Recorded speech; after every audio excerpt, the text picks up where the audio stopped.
ആളുകളാണ്. ആയിരക്കണക്കിന് പണ്ഡിതന്മാരുണ്ടാകും, ലക്ഷക്കണക്കിന് പണ്ഡിതന്മാരുണ്ടാകും.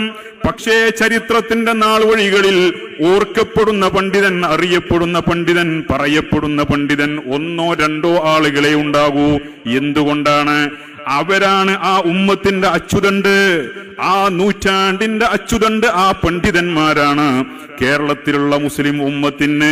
മഹാനായ വരക്കൽ ബഅലവി തങ്ങൾക്ക് ശേഷം കേരളത്തിലുള്ള മുസ്ലിം ഉമ്മത്തിന് അല്ലാഹു നൽകിയ ഹഖീഖത്തിന്റെ, യാഥാർത്ഥ്യത്തിന്റെ, സിറാത്തുൽ മുസ്തഖീമിന്റെ അച്ചുതണ്ട് ആരാണെന്ന് ചോദിച്ചാൽ സംശയലേശമന്യേ ഒരു സുന്നിക്ക് പറയാം, ശൈഖുനാ ശംസുൽ ഉലമാ ഇ.കെ. അബൂബക്കർ മുസ്ലിയാർ ഖദ്ദസല്ലാഹു സിർറഹുൽ അസീസ്.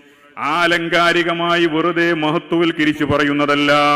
1996 ഈ ലോകത്ത് നിന്ന് അസ്തമിച്ചു പോയ ആ മഹാസൂര്യ ജ്യോതിസ് ഇന്നും വർഷങ്ങൾ കഴിഞ്ഞിട്ടും ഇന്നലെ നമ്മുടെ ഇടയിൽ ജീവിച്ച ഒരാളെ പോലെ ഈ ഉമ്മത്ത് ആ മഹാനെ മനസ്സിലാക്കുകയാണ്, അറിയുകയാണ്. സൂര്യനോട് ചേർന്ന് നിൽക്കുന്ന ഗ്രഹങ്ങൾ പ്രകാശം വർദ്ധിക്കുമെന്ന് പറഞ്ഞ പോലെ ശംസുൽ ഉലമയോട് ചേർന്ന് നിന്ന വ്യക്തികൾക്കൊക്കെ പ്രകാശവും തിളക്കവും വർദ്ധിച്ചിട്ടുണ്ട്. ശംസുൽ ഉലമ എന്ന അച്ചുതണ്ടിനോട് ചേർന്ന് നിന്ന, ഒട്ടിനിന്ന, യോജിച്ച് നിന്ന, ആ വഴിയെ പിന്തുടർന്ന ഓരോ പണ്ഡിതനും സാധാരണക്കാരനും ശംസുൽ ഉലമയുടെ ആ ശംസിന്റെ നൂറിന്റെ പ്രഭ ഓരോരുത്തർക്കും ആത്മീയമായി ലഭിച്ചിട്ടുണ്ട് എന്നതിൽ സംശയമില്ല. ശംസുൽ ഉലമയിൽ നിന്ന് അകന്നവരാരോ അവരിൽ നിന്ന് ആ നൂറ് അകന്നു പോവുകയും ചെയ്തിട്ടുണ്ട്. ഒരു സംശയവുമില്ലാത്ത കാര്യമാണ്. അവരൊക്കെ വലാലത്തിലേക്ക്, ലുൽമത്തിലേക്ക്, ഇരുട്ടിലേക്ക് അടുത്തുകൊണ്ടിരിക്കുകയാണ്. അള്ളാഹു കേരളത്തിന് നൽകിയ ശംസ്, കേരളത്തിലെ മുസ്ലിം ഉമ്മത്തിന് നൽകിയ സിറാത്തുൽ മുസ്തഖീമിന്റെ അച്ചുതണ്ട്, അതാണ് നമ്മുടെ നേതാവ് ശംസുൽ ഉലമാ ഖദ്ദസല്ലാഹു സിർറഹുൽ അസീസ്. ഞാനിത് തമാശക്ക് പറഞ്ഞതല്ല. ഇതുപോലുള്ള പണ്ഡിതന്മാരും വ്യക്തികളും 100 വർഷത്തിൽ ഒരിക്കൽ മാത്രം ജനിക്കുന്നതാണ്. ഒരു വിദ്യാർത്ഥി അല്ലെങ്കിൽ ഒരു പഠിതാവ് സാധാരണഗതിയിൽ പഠിച്ചു വരുന്ന രീതിയിൽ നിന്ന് വ്യത്യസ്തമായി മഹാനായ ശംസുൽ ഉലമ വളരെ ചെറിയ പ്രായത്തിൽ തന്നെ അള്ളാഹു അദ്ദേഹത്തിന് അപാരമായ ബുദ്ധി നൽകി. തന്റെ മഹാനായ പിതാവിൽ നിന്ന് അത്യാവശ്യം ഓതി തീർക്കേണ്ട കിതാബുകളൊക്കെ മഹാനവറുകൾ ഓതി തീർത്തു. അതിനുശേഷമാണ് ഓതാൻ പോകുന്നത്. അത് അപൂർവം ചില ആളുകളാണ്. ഞാൻ മനസ്സിലാക്കിയത് മഹല്ലി 4 ശൈഖുനാ ശംസുൽ ഉലമ ഉസ്താദിൽ നിന്ന് ഓതി തീർത്തതാണ്. മഹല്ലിയുടെ 4 വാല്യവും ഓതി തീർത്തതാണ് സ്വന്തം ഉപ്പയിൽ നിന്ന്. അതിനുശേഷമാണ് ശംസുൽ ഉലമ കിതാബ് ഓതാൻ വേണ്ടി പോകുന്നത്. അതിനുശേഷം തന്റെ പിതാവിൽ നിന്ന് കിതാബ് ഓതി പഠിച്ച ശേഷം തഅല്ലമ മിൻ ഇൻദൽ അബി ശൈഖ് ജുംലതൻ തഅഹല ലിസ്തിഖ്സാഇ കുല്ലി മതാലിബി وآثار بعد الشيخ أحمد كنيت ولازمه حينا كأفهام طالبي. മഹാനായ അരീക്കൽ ഉസ്താദ് അല്ലാഹു റഹ്മത്ത് ചെയ്യട്ടെ, മഹാനായ ശംസുൽ ഉലമയെ വർണ്ണിച്ചുകൊണ്ട് നീണ്ട ഒരു കവിത എഴുതിയതിൽ മഹാനായ അരീക്കൽ ഉസ്താദ് എഴുതിയ വരികളാണിത്. തഅല്ലമ മിൻ ഇൻദൽ أبي الشيخ جملة تأهل لاستقصاء كل مطالبي وآثار بعد الشيخ أحمد كنيت ولازمه حينا كأفهام طالبي ومن جلة الأشياخ عالم قرنه محمد القطبي كثير المناقب كذاك الشهاب شالياتي وصاحبا على الفظفر بن الأصفياء والنجائب. തന്റെ പിതാവിൽ നിന്ന് പാണ്ഡിത്യം, അത്യാവശ്യം ഒരു പണ്ഡിതൻ കോളേജിൽ പോകാൻ ആകുന്ന പ്രായത്തിൽ ഓതി തീർക്കേണ്ട കിതാബുകൾ മുഴുവനും പഠിച്ചു തീർത്ത ശേഷം മഹാനായ ആ കാലഘട്ടത്തിലുള്ള പണ്ഡിതരിൽ പ്രമുഖനായ റഈസുൽ മുഹഖ്ഖിഖീൻ കണ്ണിയത്ത് ഉസ്താദിന്റെ അടുക്കലേക്ക് കിതാബ് ഓതാൻ വേണ്ടി പോവുകയാണ്. അതിനുശേഷം മഹാനായ ബഹുമാനപ്പെട്ട ഖുതുബി മുഹമ്മദ് മുസ്ലിയാർ കണ്ണിയത്ത് ഉസ്താദിന്റെയും ഗുരുനാഥനാണ്. അതുപോലെ ഫളുഫരി അബ്ദുൽ ഖാദർ മുസ്ലിയാർ, ബഹുമാനപ്പെട്ട അഹ്മദ് കോയ ശാലിയാത്തി തുടങ്ങിയ ആ കാലഘട്ടത്തിലുള്ള മഹാന്മാരായ മുഴുവൻ പണ്ഡിതന്മാരിൽ നിന്നും കിതാബ് ഓതി പഠിക്കുകയാണ്. അതൊരു വല്ലാത്ത ഇൽമിന്റെ മഹാസമുദ്രമായി മാറുകയാണ്. ഏത് വിഷയത്തിലും ബഹുമാനപ്പെട്ട പാണക്കാട് സയ്യിദ് മുഹമ്മദ് അലി ശിഹാബ് തങ്ങൾ ബഹുമാനപ്പെട്ട ശംസുൽ ഉലമയെ കുറിച്ച് എഴുതിയ ചില വരികളുണ്ട്. ബഹുമാനപ്പെട്ട മുഹമ്മദ് അലി ശിഹാബ് തങ്ങളെ നമുക്കറിയാം, വളരെ കുറഞ്ഞ വാക്കുകളിൽ മാത്രം സംസാരമൊതുക്കുകയും അതിൽ തന്നെ തന്റെ അർത്ഥവത്തായ മൗനം കൊണ്ട് വലിയ സന്ദേശം നൽകുകയും ചെയ്ത മഹാനാണ് പാണക്കാട് സയ്യിദ് മുഹമ്മദ് അലി ശിഹാബ് തങ്ങൾ. അള്ളാഹു ദറജ വർദ്ധിപ്പിക്കട്ടെ.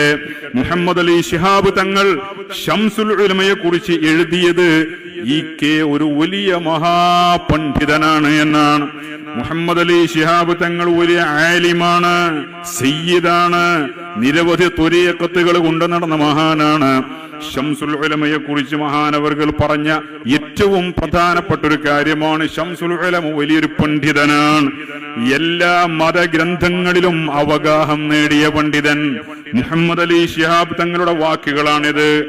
എല്ലാ മതഗ്രന്ഥങ്ങളിലും അവഗാഹം നേടിയ പണ്ഡിതൻ, ഖുർആനിൽ അവഗാഹം നേടിയ, ഹദീസിൽ അവഗാഹം നേടിയ, ഫിഖ്ഹിൽ അവഗാഹം നേടിയ, അവിടെ ഒതുങ്ങുന്നില്ല, എല്ലാ മതഗ്രന്ഥങ്ങളിലും അവഗാഹം നേടിയ പണ്ഡിതൻ. അതുകൊണ്ട് തന്നെയാണ് ബഹുമാനപ്പെട്ട ശൈഖുന ശംസുൽ ഉലമയെ ഹാസിദീങ്ങളായ ആളുകളോ ശംസുൽ ഉലമയുടെ കഴിവിൽ അസ്വസ്ഥതയുണ്ടായിരുന്നവരോ ശംസുൽ ഉലമയെ അരികുവൽക്കരിച്ച ഒരു സാഹചര്യം കേരളത്തിലുണ്ടായിരുന്നു. ഇതൊന്നും നിങ്ങൾ പലരും പറയുന്നത് കേട്ട് കാണില്ല. ഇന്നലകളിൽ കേരളത്തിൽ നടന്ന ചില സംഗതികളാണിതൊക്കെ. ഓരോ 10 കൊല്ലം കഴിയുമ്പോഴും 50 കൊല്ലം കഴിയുമ്പോഴും തൊട്ടു മുമ്പ് നടന്ന 50 കൊല്ലം മുമ്പ് നടന്ന സംഭവങ്ങളുടെ പുനരാവർത്തനങ്ങൾ മാത്രമാണ്. ശംസുൽ ഉലമയെ ഒറ്റപ്പെടുത്തിയവരുണ്ടായിരുന്നു, ശംസുൽ ഉലമയെ തഴഞ്ഞു മാറ്റി നിർത്താൻ ശ്രമിച്ചവരുണ്ടായിരുന്നു, ശംസുൽ ഉലമയെ പുറത്താക്കിയവരുണ്ടായിരുന്നു, ശംസുൽ ഉലമയുടെ മഹത്വം അറിയാതെ പോയവരുണ്ടായിരുന്നു. സ്ഥാപക ജനറൽ സെക്രട്ടറിയായ പട്ടിക്കാട് ജാമിഅ നൂരിയ അറബിയയിൽ നിന്ന് പോലും മഹാനായ വന്യരായ ശൈഖുനാക്ക് പടിയിറങ്ങേണ്ടി വന്നിട്ടുണ്ടായിരുന്നു. കാലഘട്ടങ്ങളിൽ പണ്ഡിത നേതൃത്വത്തിന് അനുഭവിക്കേണ്ടി വന്ന പരീക്ഷണങ്ങളുടെ പല ഘട്ടങ്ങളാണിത്. അതൊക്കെ ഇനിയും തുടർന്നുകൊണ്ടിരിക്കും. അത്തരം സാഹചര്യങ്ങളിൽ അവരെ അതിക്രമിച്ചവർക്കും അവരെ ഭത്സിച്ചവർക്കും അവരുടെ മരണം വരെ കാത്തിരിക്കേണ്ടി വരും. അവരുടെ മഹത്വം മനസ്സിലാക്കാൻ അള്ളാഹുവിന്റെ തൗഫീഖ് കൊണ്ട് നമുക്കതിന്റെ ആവശ്യമില്ല. ബഹുമാനപ്പെട്ട ശൈഖുന ശംസുൽ ഉലമയെ കുറിച്ച് മുഹമ്മദ് അലി ശിഹാബ് തങ്ങൾ ഈ പറഞ്ഞത് വെറുതെയല്ല. എന്റെ ഉസ്താദിൽ നിന്ന് ഞാൻ കേട്ടിട്ടുണ്ട്, ശംസുൽ ഉലമയെ അരികുവൽക്കരിക്കാൻ വേണ്ടി നടക്കുന്ന ഒരു കാലഘട്ടം പലപ്പോഴും ശംസുൽ ഉലമയുടെ പ്രോഗ്രാമുകളിൽ പോലും ക്യാൻസൽ ചെയ്യപ്പെട്ടിരുന്ന ഒരു കാലഘട്ടം. ഈ കാലഘട്ടത്തിലാണ് കേരളത്തെ പിടിച്ചുകൊലുക്കിയ ഒരു പ്രശ്നം സംഭവിക്കുന്നത്. അതായത് ക്രിസ്ത്യൻ മിഷണറിമാരുടെ പ്രവർത്തനം വ്യാപകമാവുകയാണ്.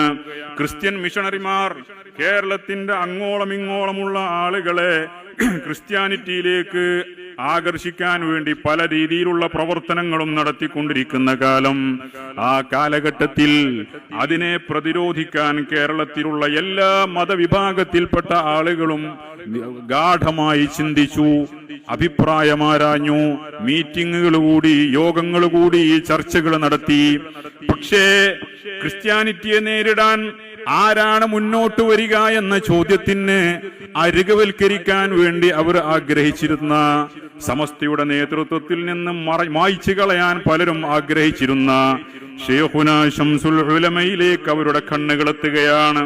ശംസുൽ ഉലമയല്ലാതെ ഇതിനെ നേരിടാൻ കേരളത്തിൽ ഒരാളില്ല എന്ന് കേരളത്തിലെ സംഘടനാ വൈജാത്യങ്ങൾ മറച്ചുവെച്ചുകൊണ്ട് എല്ലാവരും ഒരേ സ്വരത്തിൽ പറയുകയാണ്. അങ്ങനെ ശംസുൽ ഉലമ രംഗത്ത് വരികയാണ്. ക്രിസ്ത്യൻ മിഷണറിയുടെ പ്രവർത്തനങ്ങളെ ശംസുൽ ഉലമ നിർത്തിയൊപ്പിക്കുകയാണ്. അതാണ് ബഹുമാനപ്പെട്ട അരീക്കൽ ഉസ്താദ് വളരെ മനോഹരമായി അവതരിപ്പിക്കുന്നുണ്ട്. تغيب عند العسر تغيب عند العسر والعسر أحوجه إليه لإبطال دعاوى الكواذب ودفع النصارى النافتين سمومهم لتنصير شبان هنا وشبائبي فيا ويح هذا العصر هل فيه بعد من يقوم بهذا كله في المحارب وقد صارت الأيام بعد فراقه ليالي سودا قد تضرع بحاطبي. ഏറ്റവും സമൂഹം ആവശ്യമായി നിൽക്കുന്ന സമയമായിരുന്നല്ലോ ഈ ഉമ്മത്ത്. അങ്ങേക്ക് ഏറ്റവും ആവശ്യമായി നിൽക്കുന്ന ഘട്ടത്തിലാണല്ലോ അങ്ങ് ഞങ്ങളിൽ നിന്നും മറഞ്ഞു പോയത്. ഈ കാലഘട്ടത്തിൽ താങ്കൾ മറഞ്ഞു പോയത്.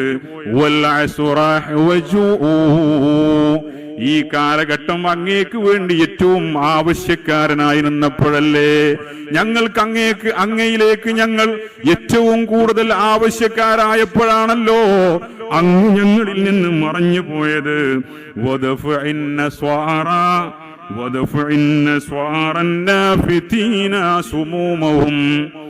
ക്രിസ്ത്യാനിറ്റിയുടെ നസ്രാനികളുടെ വശം കൊണ്ട് ഈ സമൂഹത്തിലുള്ള യുവാക്കളെ മുഴുവനും അവർ ക്രിസ്ത്യാനിറ്റിയിലേക്ക് ആകർഷിച്ച് നടക്കുന്ന സമയം അവരെ പ്രതിരോധിക്കാൻ ഇനിയും ഞങ്ങൾക്ക് അങ്ങയെ ആവശ്യമായിരുന്നുവല്ലോ. എന്തൊരു കാലമാണിത്. കവി വിലപിക്കുകയാണ്, ബഹുമാനപ്പെട്ടവര് വിലപിക്കുകയാണ്.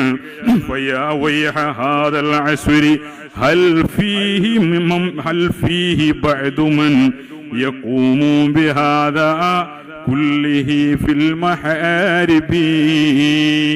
ആരാണ് ഇനി ഞങ്ങൾക്കുള്ളത്? ഇതിനെയെല്ലാം ഒരുപോലെ നേരിടാൻ കഴിയുന്ന സുന്നത്ത് ജമാഅത്തിന്റെ ശത്രുക്കൾക്കാണോ അവർക്ക് നേരെ? നിരീശ്വര നിർമ്മത പ്രസ്ഥാനങ്ങൾക്ക് നേരെയാണോ അവർക്ക് നേരെ? ഇസ്ലാമിന്റെ ശത്രുക്കളായ ഇസ്ലാമിൽ നിന്ന് ആളുകളെ അടർത്തി മാറ്റാൻ ശ്രമിക്കുന്ന മിഷണറിക്കാർക്കെതിരെയാണോ അവർക്ക് നേരെ?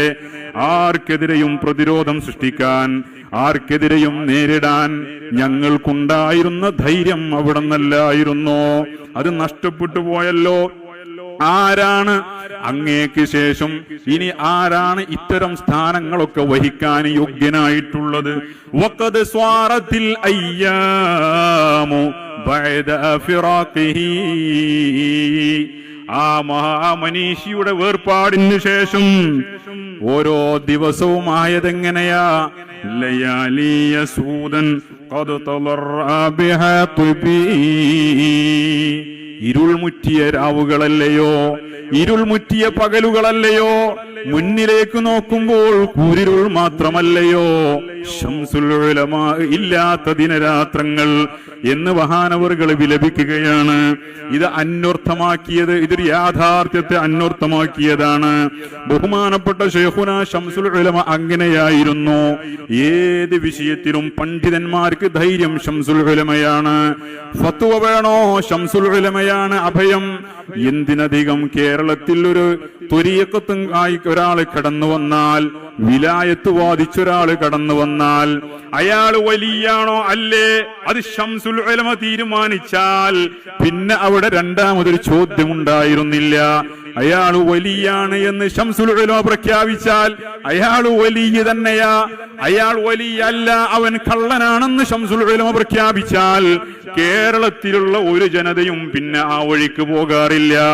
കേരളത്തിന്റെ മുജദ്ദിദ്, കേരള സമൂഹത്തിന്റെ സൗഭാഗ്യം, കേരളത്തിന് അല്ലാഹു നൽകിയ വിലമതിക്കാനാവാത്ത മാണിക്യമേ ശൈഖുനാ ശംസുൽ ഉലമാഇ ഖദ്ദസല്ലാഹു സിർറഹുൽ അസീസ് നമ്മൾ ഇന്ന് ഇങ്ങനെയൊക്കെ പറയുന്നവരാണ്.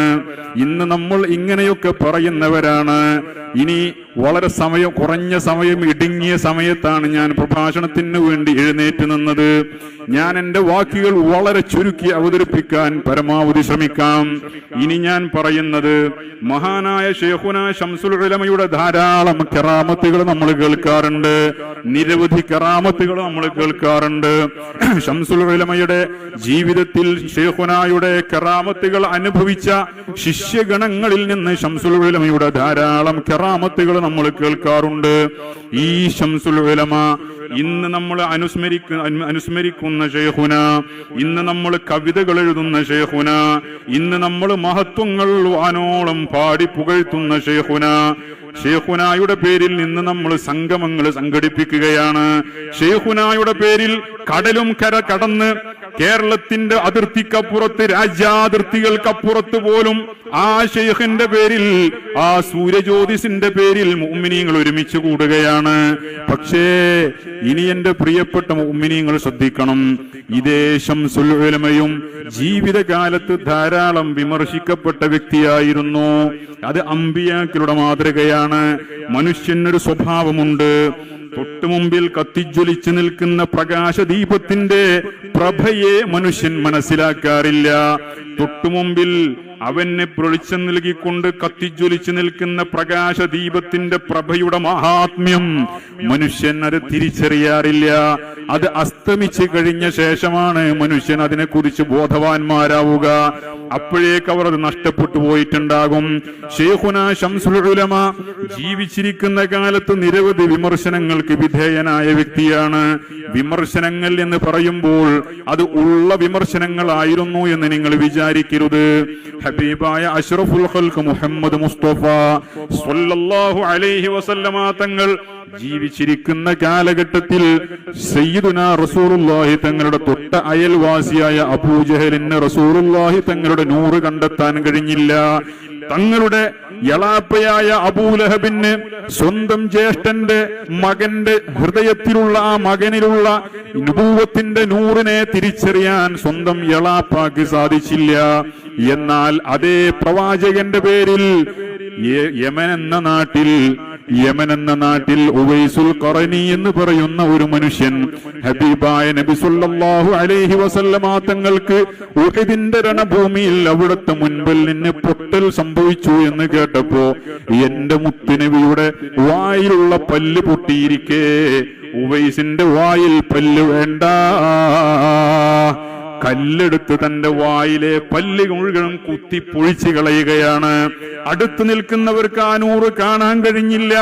കാതങ്ങൾക്കപ്പുറത്ത്, കിലോമീറ്ററുകൾക്കപ്പുറത്തുള്ള ഒരു മനുഷ്യൻ, ആട്ടിടയനായ ഒരു മനുഷ്യന് മദീനയിൽ കിടക്കുന്ന പ്രവാചകരുടെ നുബൂവത്തിന്റെ നൂറിനെ കണ്ടെത്താൻ കഴിയുകയാണ്. ഇലാഹിയായ തൗഫീഖാണത്. നബി സല്ലല്ലാഹു അലൈഹി വസല്ലമ തങ്ങളെ അവർ സാഹിർ എന്ന് ആക്ഷേപിച്ചു. നബി സല്ലല്ലാഹു അലൈഹി വസല്ലമ ദുനിയാവുണ്ടാക്കാൻ വേണ്ടിയാണ് പുതിയ വാദവുമായി വരുന്നത് എന്നവർ ആക്ഷേപിച്ചു. നബി സല്ലല്ലാഹു അലൈഹി വസല്ലമയെ ആളുകൾക്കിടയിൽ ഗ്രൂപ്പിസം ഉണ്ടാക്കാൻ വേണ്ടി, പിളർപ്പുണ്ടാക്കാൻ വേണ്ടി, ഐക്യം തകർക്കാൻ വേണ്ടിയാണ് മുഹമ്മദ് പുതിയ വാദവുമായി കടന്നു വരുന്നത് എന്നവർ ആരോപിച്ചു. നബി സല്ലല്ലാഹു അലൈഹി വസല്ലമ തങ്ങൾക്ക് നേരിട്ട ആരോപണമാണിത്. ആ വഴിയിൽ പിന്തുടരുന്നവരാണ് മുജദ്ദിദുകൾ. ആ വഴിയുടെ പിന്തുടർച്ചക്കാരാണ് ആരിഫീങ്ങൾ, ഔലിയാക്കൾ, ആലിമീങ്ങൾ, അങ്ങനെയുള്ള ആലിമീങ്ങൾ. അതുകൊണ്ട് തന്നെ അത്തരം ആലിമീങ്ങളും വിമർശിക്കപ്പെടും. അത്തരം ആലിമീങ്ങൾക്കും ഇതൊന്നും കഴിഞ്ഞു പോകാതെ, ഈ രംഗങ്ങളിലൂടെയൊന്നും കടന്നു പോകാതെ മുന്നോട്ട് പോകാൻ സാധ്യമല്ല. അവരുടെ അനുയായികൾക്ക് വേദനയുണ്ടാകും, അവരുടെ അത്ബാഇകൾക്ക് വിഷമമുണ്ടാക്കും. ഇതിനെ സംബന്ധിച്ചാണ് വിശുദ്ധ ഖുർആൻ നമുക്ക് മുന്നറിയിപ്പ് നൽകിയിട്ടുണ്ട്. ഞാൻ അതിലേക്ക് വരാം. അപ്പോൾ ശൈഖുനാ ശംസുൽ ഉലമയെ ജീവിതകാലത്ത് പൈസക്ക് വേണ്ടി ആഗ്രഹമുള്ള വ്യക്തിയാണ് എന്ന് പലരും ആരോപിച്ചിരുന്നു. പക്ഷേ ശൈഖുനാ ശംസുൽ ഉലമ വഫാത്തായ ശേഷം ശംസുൽ ഉലമ ഉണ്ടാക്കിയ ദുനിയാവ് എന്താണ് എന്ന് ജനങ്ങൾ കണ്ടതാണ്. ശംസുൽ ഉലമ പൈസന്റെ ആളാണ് എന്ന് പറഞ്ഞവർ ഇന്ന് ശതകോടീശ്വരന്മാരുമാണ്. നിങ്ങളൊന്ന് ആലോചിച്ചു നോക്കൂ, എന്തൊരു വിരോധാഭാസമാണിത്. സമൂഹം ഇത് തിരിച്ചറിയുന്നില്ല, മനുഷ്യൻ ഇതിനെക്കുറിച്ച് ചിന്തിക്കുന്നില്ല. ശംസുൽ ഉലമയെ പണത്തിന്റെ ആർത്തിയുള്ള ആളാണ് എന്ന് സ്വന്തം ശിഷ്യന്മാരെന്ന് അവകാശപ്പെടുന്നവർ പോലും ആരോപിച്ചപ്പോൾ ഈ ആരോപണത്തെ പുഞ്ചിരിയോടെ ശംസുൽ ഉലമ കൈകാര്യം ചെയ്യുകയാണ്. ഞാൻ അങ്ങനെയുള്ള ആളല്ല എന്ന് പോലും ശൈഖുന പറഞ്ഞിട്ടില്ല. ശംസുൽ ഉലമ വഫാത്തായപ്പോ ശംസുൽ ഉലമയുടെ സാമ്പത്തിക സ്രോതസ് എത്രമാത്രമുണ്ട്, സാമ്പത്തിക പിൻബലം എത്രമാത്രമുണ്ട്, അസറ്റ് എത്രയുണ്ട് എന്ന് സമൂഹം മുഴുവനും മനസ്സിലാക്കി. അപ്പോൾ പറഞ്ഞവരും കേട്ടവരും ധരിച്ചവരും ആ വിഷയത്തിൽ പിന്നെ സംസാരിക്കാതെയായി. ജീവിതകാലത്ത് ഈ ഒരൊറ്റ ആരോപണത്തിന്റെ പേരിൽ ആ മഹാപ്രകാശം നഷ്ടപ്പെടുത്തിയ എത്രയെത്ര ആളുകളുണ്ട്.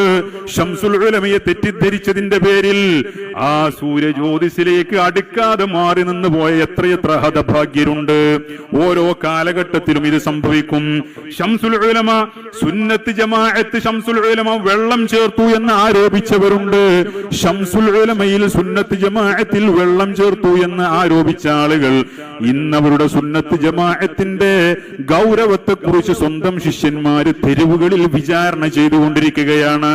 അവരിന്ന് പല സമരസപ്പെടലുകൾക്കും ഐക്യപ്പെടലുകൾക്കും തയ്യാറായിക്കൊണ്ടിരിക്കുകയാണ്. പിന്നെ എന്തിനാണ് ആ ഒരു വലിയ മനുഷ്യനിൽ നിന്ന് സുന്നികളിൽ ഒരു വിഭാഗത്തെ അടർത്തി മാറ്റി കൊണ്ടുപോയത്? ആ പ്രകാശദീപത്തിന്റെ പൊൻകിരണങ്ങളെ കുറെ മുഅ്മിനീങ്ങൾക്ക് എന്തിനാണ് നിങ്ങൾ നഷ്ടപ്പെടുത്തി കളഞ്ഞത്? എന്റെ പ്രിയപ്പെട്ട സഹോദരന്മാര് മനസ്സിലാക്കണം, എല്ലാ കാലഘട്ടത്തിലും ഇതുപോലെ അമ്പിയാക്കളിൽ നിന്ന് ആരോപണങ്ങൾ ഉന്നയിച്ച ആളുകളെ അകറ്റിയ ആളുകൾ, ഔലിയാക്കൾക്കെതിരെ ആരോപണങ്ങൾ ഉന്നയിച്ച് ആ ഔലിയാക്കളിൽ നിന്ന് ലഭിക്കേണ്ട ആത്മീയ ഊർജം നഷ്ടപ്പെടുത്തി കളഞ്ഞ ആളുകൾ, ഔലിയാക്കൾക്ക് ശേഷം ആരിഫീങ്ങൾ, സൂഫിയാക്കൾ, സാദാത്തുക്കൾ, ആലിമീങ്ങൾ, മുജദ്ദിദുകൾ, അവരിൽ നിന്നൊക്കെ ആളുകളെ അടർത്തി മാറ്റാൻ വേണ്ടി ഇബ്ലീസിന്റെ കക്ഷികൾ പല രൂപത്തിലും പ്രവർത്തിക്കും. എല്ലാ കാലത്തും ഇതുണ്ടായിരിക്കുകയും ചെയ്യും. അതിനു വേണ്ടി അവർ ശുദ്ധമായ കളവുകൾ അടിച്ചുവിടും.